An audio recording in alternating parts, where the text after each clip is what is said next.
नमस्कार दोस्तों, मैं अर्जुन आपका स्वागत करता हूँ स्टे बाय अर्जुन के यूट्यूब चैनल में। तो दोस्तों, आज की हमारी क्लास है मौलिक अधिकार यानी फंडामेंटल राइट्स के बारे में। जो है दोस्तों, आज की हमारी चौथी क्लास है। तो दोस्तों, वीडियो को अंत तक जरूर देखना ताकि सभी क्वेश्चन जो है आपको आसानी से याद हो जाएं। साथ ही दोस्तों, अगर आप हमारे चैनल पर पहली बार आए हैं तो हमारे चैनल को भी सब्सक्राइब कर लीजिएगा, साथ ही बेल आइकन को प्रेस कर लीजिएगा ताकि हमारे आने वाले वीडियो का नोटिफिकेशन जो है आप तक पहुँचता रहे। तो चलिए दोस्तों, वीडियो को स्टार्ट करते हैं। यानी आज की क्लास में हम पढ़ेंगे मौलिक अधिकार यानी फंडामेंटल राइट्स के बारे में, और आज की हमारी चौथी क्लास है। तो दोस्तों, यहाँ पर हेडिंग डाल लेते हैं धार्मिक स्वतंत्रता का अधिकार, जो कि आर्टिकल 25 से लेकर 28 तक जो है बताया गया है। तो लिखेंगे धार्मिक धार्मिक स्वतंत्रता का अधिकार, स्वतंत्रता का अधिकार।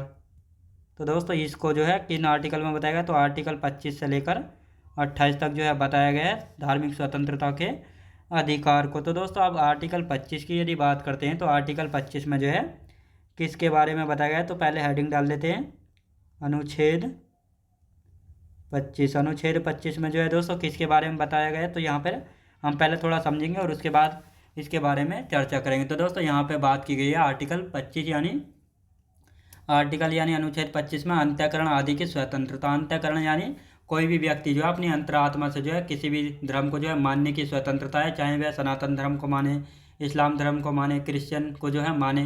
तो ये सभी जो है अपनी अंतरात्मा से या किसी भी धर्म को मानने की जो स्वतंत्रता दी गई है वह आर्टिकल 25 के द्वारा जो है दी गई है।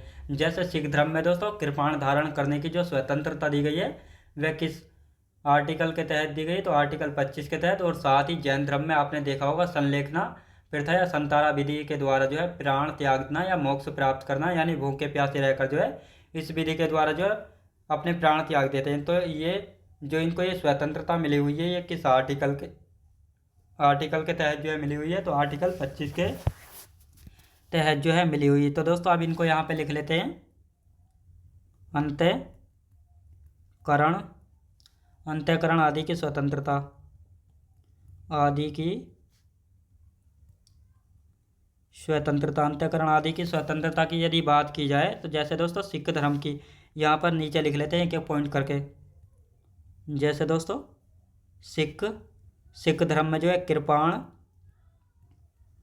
कृपाण जो धारण करने की स्वतंत्रता मिली हुई, तो किस आधार पर जो है मिली हुई, किस आर्टिकल के तहत, तो ये आपको याद रखना है आर्टिकल 25 के तहत। साथ ही दोस्तों जैन धर्म की यदि बात की जाए संलेखना या संथारा प्रथा के द्वारा प्राण त्यागना।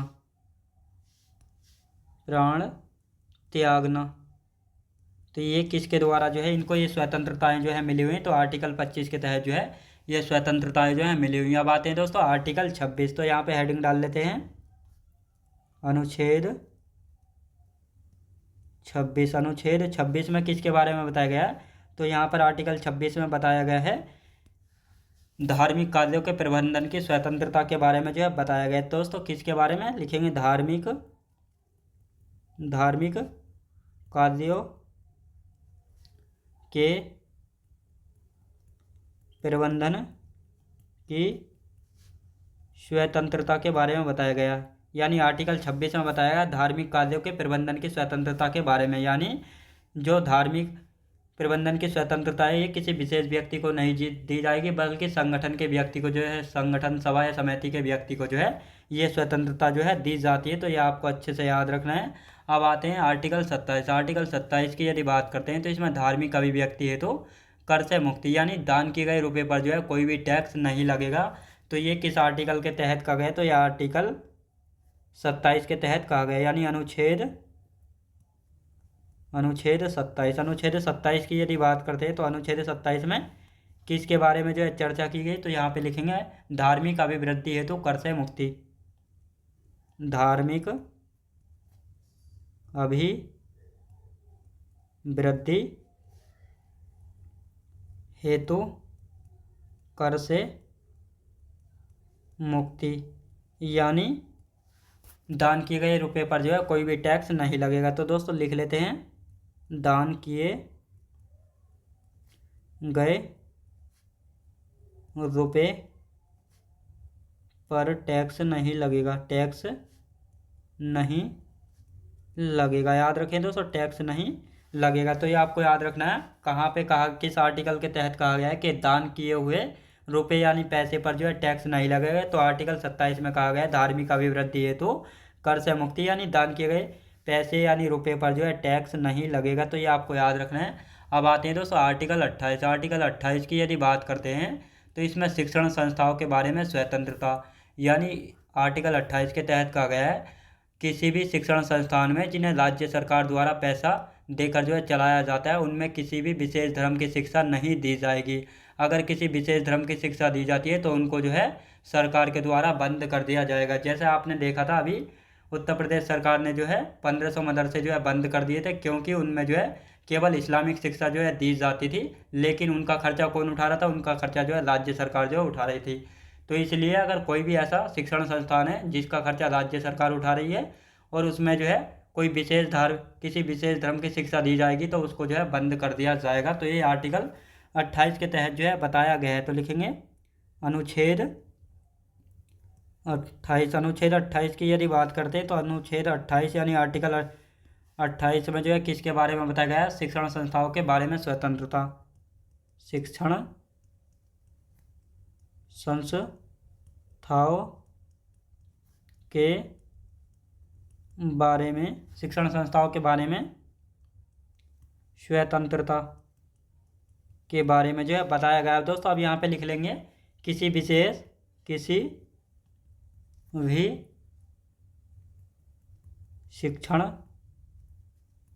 शिक्षण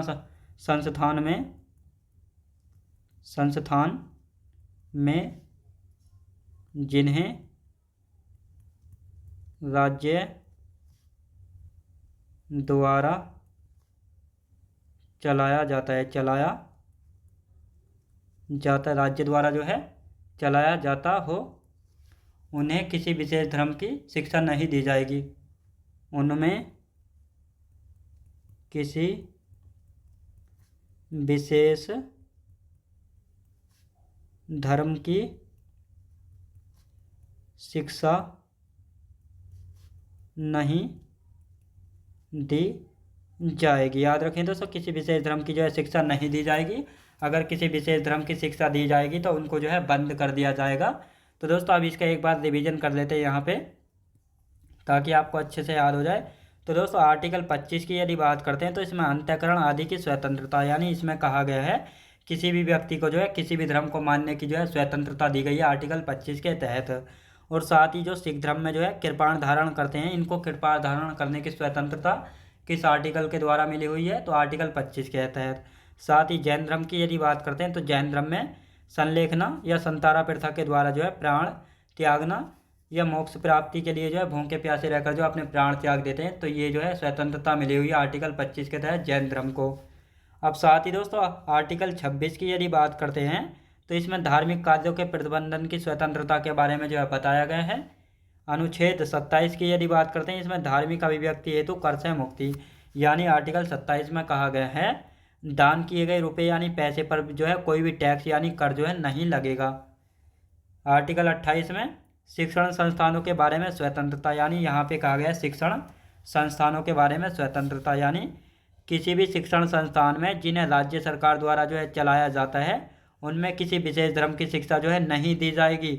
अगर ऐसे किसी विशेष धर्म की शिक्षा दी जाएगी तो उनको जो है राज्य सरकार द्वारा जो है बंद कर दिया जाएगा। अभी पीछे दोस्तों यूपी सरकार ने जो है 1500 मदरसे जो है बंद कर दिए थे, क्योंकि उनमें एक ही धर्म की जो है शिक्षा दी जाती थी, यानी इस्लामिक धर्म की जो है शिक्षा दी जा रही थी, तो इसलिए उनको जो है बंद कर दिया गया है। अब आते हैं दोस्तों संस्कृति और शिक्षा संबंधी अधिकार। दोस्तों संस्कृति एवं शिक्षा संबंधी अधिकार की यदि बात करते हैं तो आर्टिकल 29 से लेकर 30 तक इसमें जो है चर्चा की गई। तो यहाँ पे हेडिंग डाल लेते हैं संस्कृति और शिक्षा संबंधी अधिकार।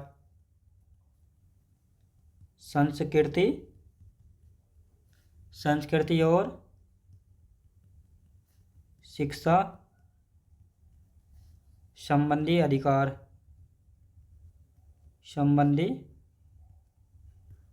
अधिकार की यदि बात की जाए तो 29 से लेकर 30 तक तो है बताया गया, यानी आर्टिकल 29 और 30 में जो है बताया गया संस्कृति और शिक्षा संबंधी अधिकार के बारे में।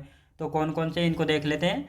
आर्टिकल 29 की यदि बात की जाए तो इसमें अल्पसंख्यक वर्गों के हितों का संरक्षण के बारे में बताया गया। अल्पसंख्यक यानी माइनॉरिटी के वर्गों के हितों का संरक्षण के बारे में बताया गया, यानी वह अपनी भाषा, लिपि व संस्कृति के संरक्षण के जो है कर सकते हैं। संरक्षण की स्वतंत्रता जो है दी गई है किस आर्टिकल के तहत, तो आर्टिकल 29 के तहत जो है दी गई है।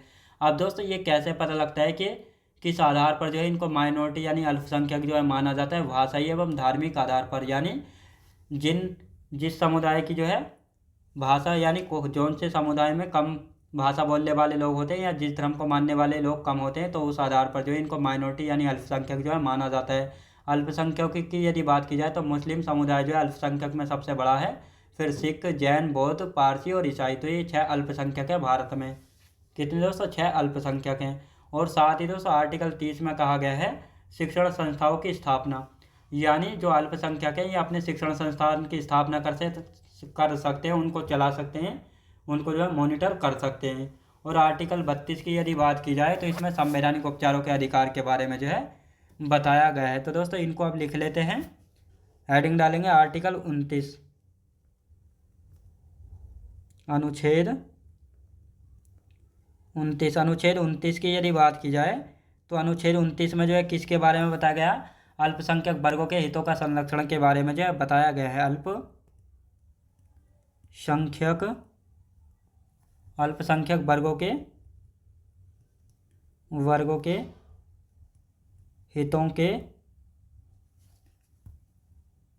संरक्षण के बारे में जो है बताया गया। किसके दोस्तों, संरक्षण के बारे में जो है बताया गया, यानी ये अपनी भाषा का संरक्षण कर सकते हैं और दोस्तों अपनी लिपि को जो है संरक्षित कर सकते हैं, और साथ ही दोस्तों अपनी संस्कृति यानी कल्चर को जो है क्या कर सकते हैं, संरक्षित जो है कर सकते हैं। और ये स्वतंत्रता आर्टिकल 29 में जो है इनको मिली हुई है। अब दोस्तों जो ये अल्पसंख्यक है ये किस आधार पर माने गए हैं, यानी ये किस आधार पर अल्पसंख्यक या माइनॉरिटी माने जाते हैं, यानी जिस भाषा को बोलने वाले लोगों की संख्या कम होती है और जिस धर्म को मानने वालों की लोगों की संख्या जो है कम होती है, तो उसी आधार पर यानी भाषाई और धार्मिक आधार पर जो है इनको अल्पसंख्यक जो है माना जाता है। तो लिखेंगे भाषाई एवं धार्मिक आधार पर। अब भाषाई एवं धार्मिक आधार की यदि बात की जाए तो 6 अल्पसंख्यक यानी 6 माइनॉरिटीज़ है। कौन से दोस्तों, मुस्लिम, ईसाई, सिख हो जाते हैं दोस्तों, सिख हो गए, जैन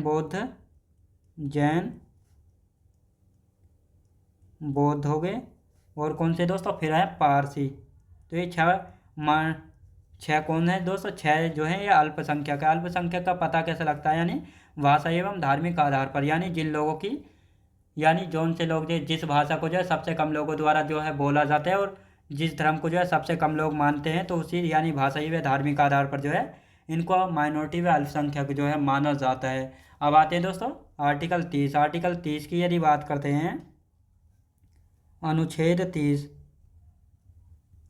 30 की यदि बात की जाए तो अनुच्छेद 30 में जो है किसके बारे में जो है बताया गया, अनुच्छेद 30 में बताया गया शिक्षण संस्थाओं की स्थापना, यानी अल्पसंख्यकों को जो है अधिकार मिला हुआ है, यानी स्वतंत्रता मिली हुई है कि वे अपने शिक्षण संस्थानों की स्थापना कर सकते हैं, उनको चला सकते हैं। तो लिखेंगे शिक्षा यानी शिक्षण संस्थाओं की स्थापना जो है कर सकते हैं। किसकी दोस्तों, शिक्षण संस्थानों की जो है स्थापना कर सकते हैं। और साथ ही दोस्तों यदि हम बात करते हैं अनुच्छेद 32, तो अनुच्छेद 32 की यदि बात करते हैं तो अनुच्छेद 32 में जो है किसके बारे में बताया गया, संवैधानिक उपचारों का अधिकार के बारे में बताया गया। इसमें लिखेंगे संवैधानिक उपचारों का अधिकार के बारे में जो है बताया गया। और साथ ही दोस्तों संवैधानिक उपचारों के अधिकार को जो है डॉक्टर बी आर अम्बेडकर साहब ने जो है संविधान की आत्मा व हृदय कहा है, आत्मा व हृदय, संविधान की आत्मा व हृदय किसने कहा था? डॉक्टर बी आर अम्बेडकर साहब ने। डॉक्टर वी आर अम्बेडकर साहब ने कहा था। किसने दोस्तों? डॉक्टर बी आर अम्बेडकर साहब ने जो है संविधान की आत्मा व हृदय किसको कहा था? अनुच्छेद 32 को कहा था, यानी संवैधानिक उपचारों के अधिकार को जो है कहा था। और साथ ही दोस्तों संवैधानिक उपचारों के अधिकार के तहत जो है सुप्रीम कोर्ट 5 रिट जो है जारी कर सकता है। तो कौन कौन सी 5 रिट जो है जारी कर सकता है? तो लिखेंगे सुप्रीम कोर्ट जो है 5 रिट जारी कर सकता है। सुप्रीम कोर्ट 5 रिट, यानी 5 रिट जो है जारी कर सकता है। रिट जारी करता है किसके? आर्टिकल 32 के तहत जो है कर सकता है। तो इसको लिख लेते हैं, सुप्रीम कोर्ट 5 रिट जारी करता है किसके तहत? आर्टिकल 32 के तहत जो है कर सकता है। पहली कौन सी रिट है? पहली है दोस्तों बंदी प्रत्यक्षीकरण। कौन सी दोस्तों? बंदी प्रत्यक्षीकरण। बंदी प्रत्यक्षीकरण, याद रखें दोस्तों, बंदी प्रत्यक्षीकरण। इसका शाब्दिक अर्थ होता है व्यक्ति को प्रस्तुत किया जाए। लिखेंगे इसका अर्थ। इसके अर्थ की यदि बात की जाए, व्यक्ति को प्रस्तुत किया जाए, यानी व्यक्ति को जो है प्रस्तुत किया जाए। और यदि दूसरी रिट की बात की जाए, दूसरी है दोस्तों परमादेश। परमादेश की यदि बात की जाए तो दोस्तों इसका अर्थ क्या है? तो इसका अर्थ है दोस्तों हम आदेश देते हैं, यानी यह अधिकारियों पर रिट जारी की जाती है।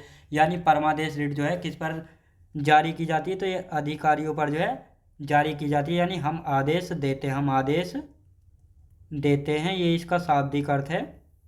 अब बात आते हैं दोस्तों तीसरा रिट कौन सा? प्रतिषेध। इसका अर्थ है मना करना। तीसरा रिट कौन सा है दोस्तों? प्रतिषेध। इसके अर्थ की यदि बात की जाए तो इसका अर्थ क्या है दोस्तों? इसका अर्थ है मना करना। याद रखें दोस्तों, मना करना जो है ये इसका अर्थ है, तो आप याद रखेंगे। और यदि पूछा जाए चौथी रिट कौन सी है? उत्प्रेषण। इसका शाब्दिक अर्थ है पूर्णतया सूचित करना या मंगवा लेना।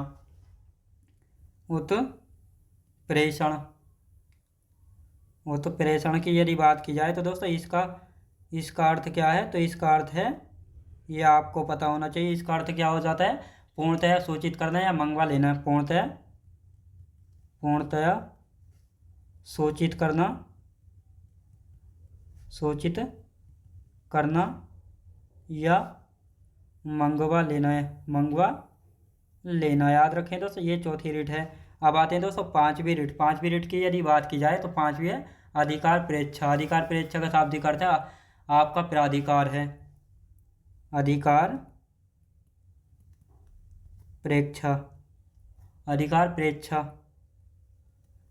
प्रेक्षा की यदि बात की जाए तो दोस्तों इसका शाब्दिक अर्थ क्या है? इसका अर्थ क्या है? आपका प्राधिकार है। आपका प्राधिकार क्या है? आपका प्राधिकार क्या है? तो ये किसका शाब्दिक अर्थ हो जाता है? अधिकार प्रेक्षा का जो है ये शाब्दिक अर्थ है। तो ये आपको याद रखना है। और ये पांचों रिट जो है दोस्तों किसके द्वारा? आर्टिकल 32 के द्वारा जो है सुप्रीम कोर्ट ये 5 रिट जारी कर सकता है। बंदी प्रत्यक्षीकरण, इसका शाब्दिक अर्थ है व्यक्ति को प्रस्तुत करना। परमादेश की यदि बात की जाए तो इसका शाब्दिक अर्थ हो जाता है हम आदेश देते हैं। प्रतिषेध का शाब्दिक अर्थ है दोस्तों मना करना। उत्प्रेषण का शाब्दिक अर्थ है पूर्णतया सूचित करना या मंगवा लेना। याद रखेंगे।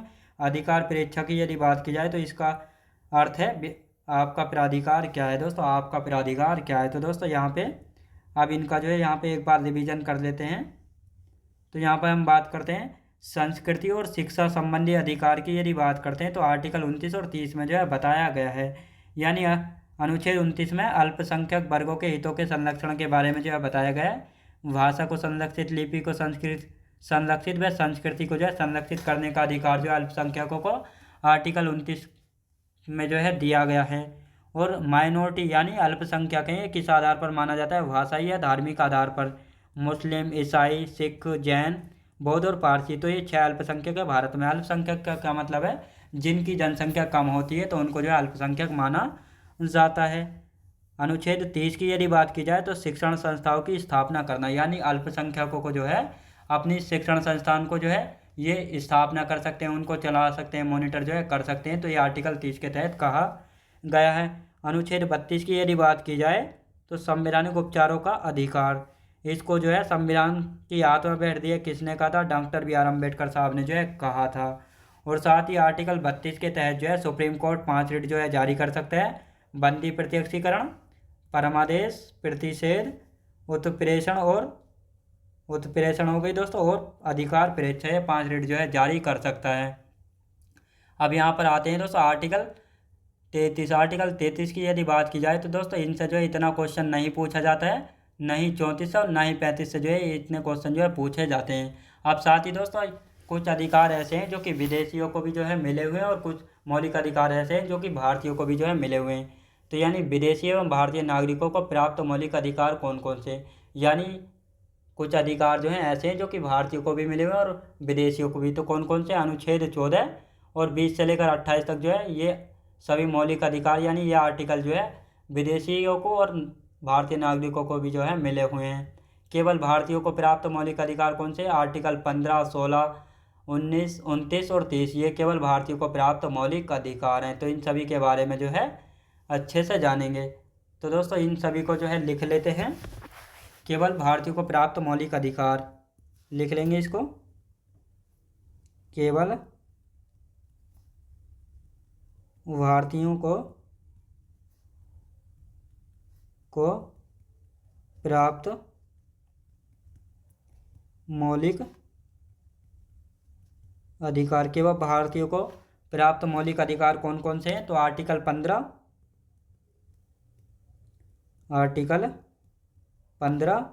अनुच्छेद 16, अनुच्छेद 19 हो जाता है। फिर दोस्तों अनुच्छेद 29 और बात करते हैं दोस्तों अनुच्छेद 30। तो ये जो है केवल भारतीयों को प्राप्त मौलिक अधिकार है, तो ये आपको याद रखना है।